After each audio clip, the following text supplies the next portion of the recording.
Friends, good morning to everyone. आज मैं आपके सामने प्रोनाउंस के जो टाइप्स हैं उनमें अगले प्रकार के बारे में चर्चा करूंगा, समझाने की कोशिश करूंगा।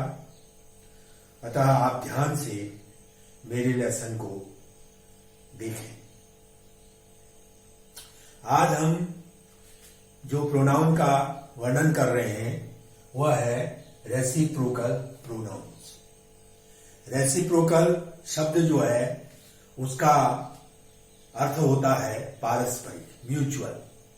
म्यूचुअल मतलब आपस में, जब हम आपस में वो करते हैं, विचार विमर्श करते हैं, तो वहां पर जो प्रोनाउन का प्रयोग किया जाता है उसे हम रेसिप्रोकल प्रोनाउंस कहते हैं। इसमें दो प्रकार के प्रोनाउन होते हैं। एक होता है ईच अदर और दूसरा होता है one another. Each other, one another are called reciprocal pronouns. क्यों? Because these pronouns express mutual understanding. ये पारस्परिक जो क्रिया है उसके बारे में हमको बताते हैं। ठीक है, तो reciprocal pronouns each other, one another. इसमें आपको प्रोनाउंस के जो एग्जाम्पल है उससे ज्यादा समझ में आएगा। The two sisters loved each other. The two sisters loved each other एक सेंटेंस है। दूसरा सेंटेंस है little children love one another. ये दोनों प्रोनाउन जो हैं वह आपके रेसिप्रोकल प्रोनाउंस की कैटेगरी में आते हैं। ईच अदर, टू, इसका अर्थ ही क्या हुआ? The two sisters loved each other. एक दूसरे से प्यार करते हैं। ये दोनों एक दूसरे से प्यार करते थे। कौन? The two sisters. किसके बारे में बता रहा है? टू सिस्टर्स के बारे में। ईच अदर जो है वह टू सिस्टर्स के ओर हमको बताता है, उसके विषय में हमको ज्ञान कराता है। उसका प्रोनाउन है सिस्टर्स का, टू सिस्टर्स का। लिटिल चिल्ड्रन, लिटिल चिल्ड्रन यहां पर नाउन है, चिल्ड्रन, उसको यह प्रोनाउन शब्द का प्रयोग किया है वन अनदर। एक दूसरे से क्या करते हैं? प्यार करते हैं, प्रेम करते हैं। तो यहां पर ईच जो है वह ईच तथा वन वाक्य में सब्जेक्ट की ओर संकेत करते हैं। ये ईच सब्जेक्ट की ओर, सब्जेक्ट क्या है इसमें? सिस्टर्स। यहां पर टू सिस्टर्स, यहां पर वन जो है वह सब्जेक्ट की ओर, चिल्ड्रन।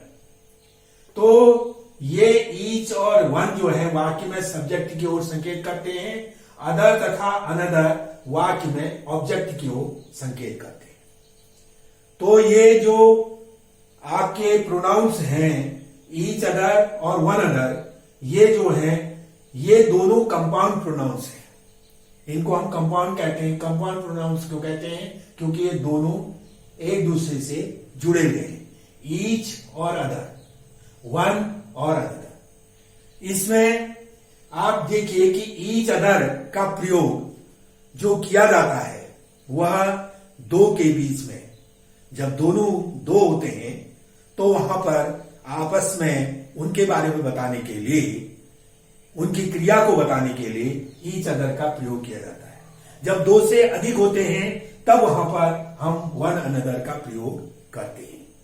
लेकिन आज जो है, आज की जो इंग्लिश की जो परंपरा है उसमें ये कोई माने नहीं रखता है। आप ईच अदर, वन अनदर कहीं पर ही। लेकिन पहले से जो इंग्लिश की मान्यता थी वह क्या थी कि ईच अदर का प्रयोग दो के बीच में किया जाता है और वन अनदर का प्रयोग दो से अधिक के बीच में किया जाता है। ये दोनों जो हैं आपके रेसिप्रोकल प्रोनाउंस है। मैं समझता हूं कि यह आपकी समझ में आया होगा। अब मैं आपके सामने अगले प्रोनाउन का वर्णन कर रहा हूं, जिसे हम कहते हैं इंडेफिनिट प्रोनाउन। इंडेफिनिट शब्द का मतलब है असीमित, जिसकी कोई सीमा नहीं है। ऐसे प्रोनाउंस जो असीमित वस्तुओं की ओर या असीमित व्यक्तियों के ओर के बारे में हमको बताता है, उनके विषय में हमको बताता है, वो हमको कहते हैं, उनको कहते हैं indefinite pronouns. Indefinite pronouns refer to persons और थिंग्स। ये किसको रेफर करते हैं? पर्सन्स को और थिंग्स को इन ए जनरल वे। जनरल वे में हमको बताते हैं indefinite pronoun, but do not refer to any person और थिंग।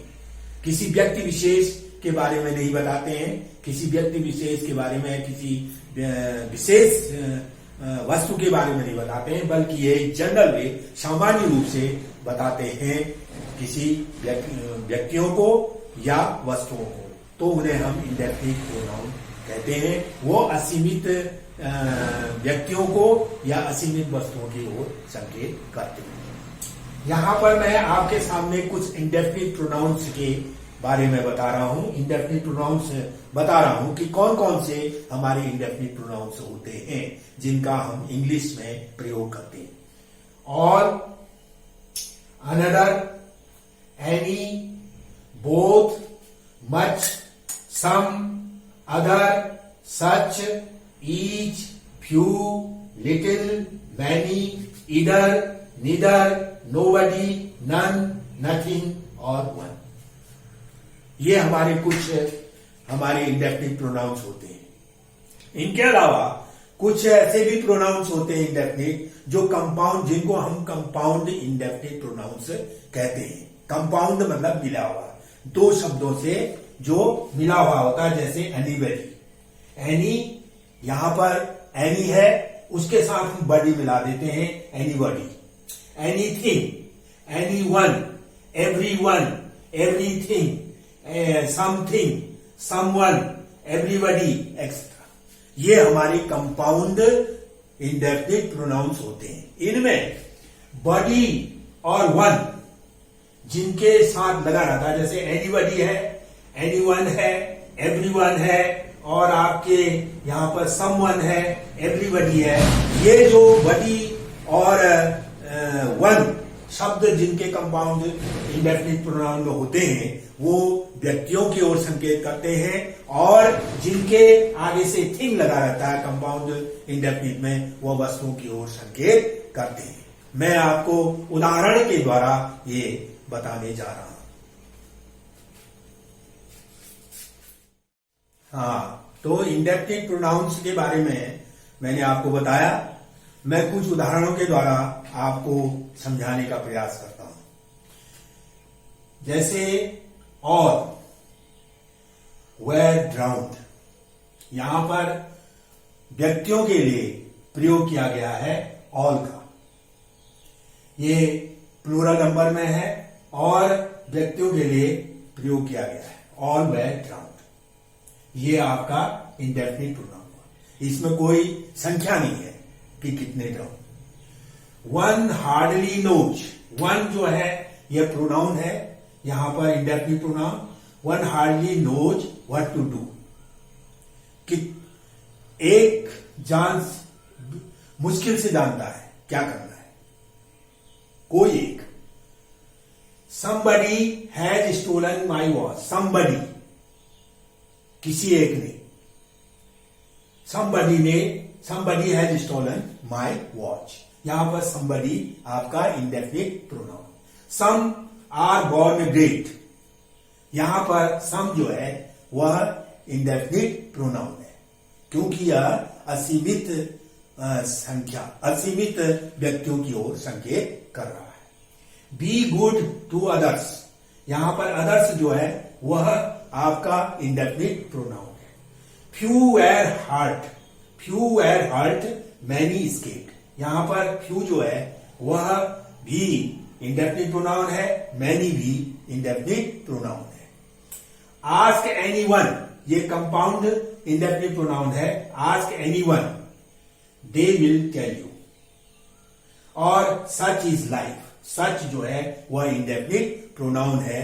यहां पर ये सारे ऑल, वन, समबडी, सम, बी, अदर्स, फ्यू, मैनी और एनीवन, सच, ये they are called indefinite pronouns because they refer to the persons or things in a general way, not in a particular way.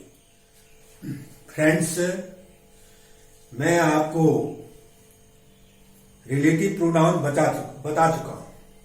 Relative pronouns way pronounce होते हैं जो किसी noun के बाद आते हैं, और जिस नाउन के बाद आते हैं, जो पूर्ववर्ती नाउन होता है, उसे हम एंटीसेडेंट कहते हैं। एंटीसेडेंट वह पूर्ववर्ती नाउन होता है जो किसी रिलेटिव प्रोनाउन के पहले आता है, या रिलेटिव प्रोनाउन जिसके बारे में संबंध स्थापित करता है। जैसे Ram, who is my friend is very good.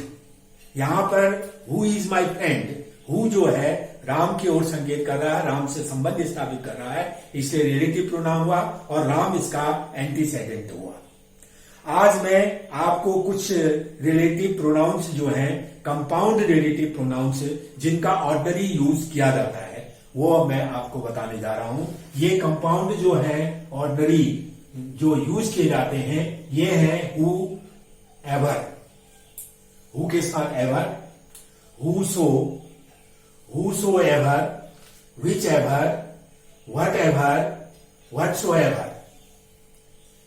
ये जो who है, whom है और which है, ये जो है रिलेटिव प्रोनाउंस होते हैं जो अपने एंटीसेडेंट से रिलेशन स्थापित करते हैं और दो वाक्यों को जोड़ते हैं।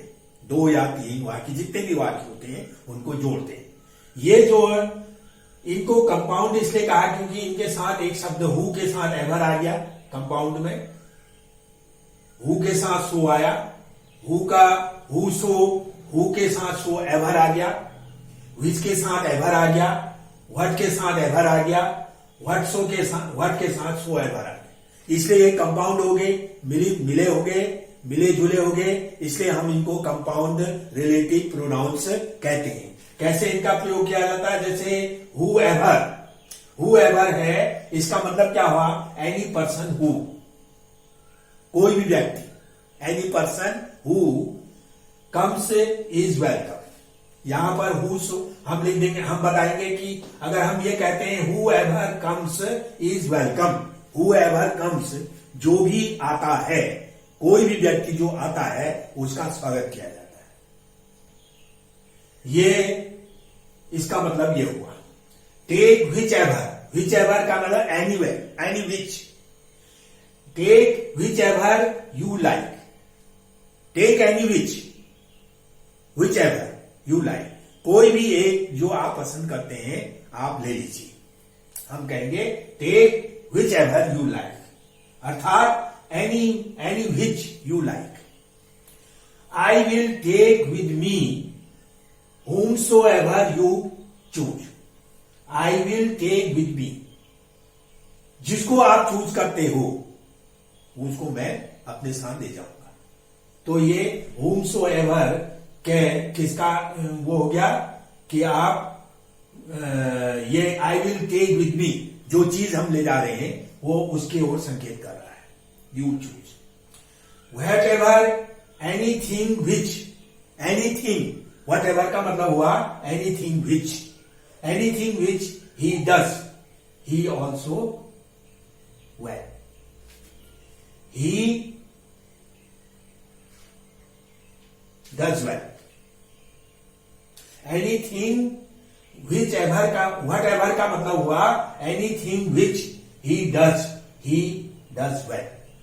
ये कुछ कंपाउंड रिलेटिव प्रोनाउंस उस बार मैं बताना आपको नहीं बता पाया, तो आज मैं इसको बता रहा हूं। आप इसको ध्यान से देखिए कि कौन कौन इनका ऑर्डनरी यूज किया जाता है।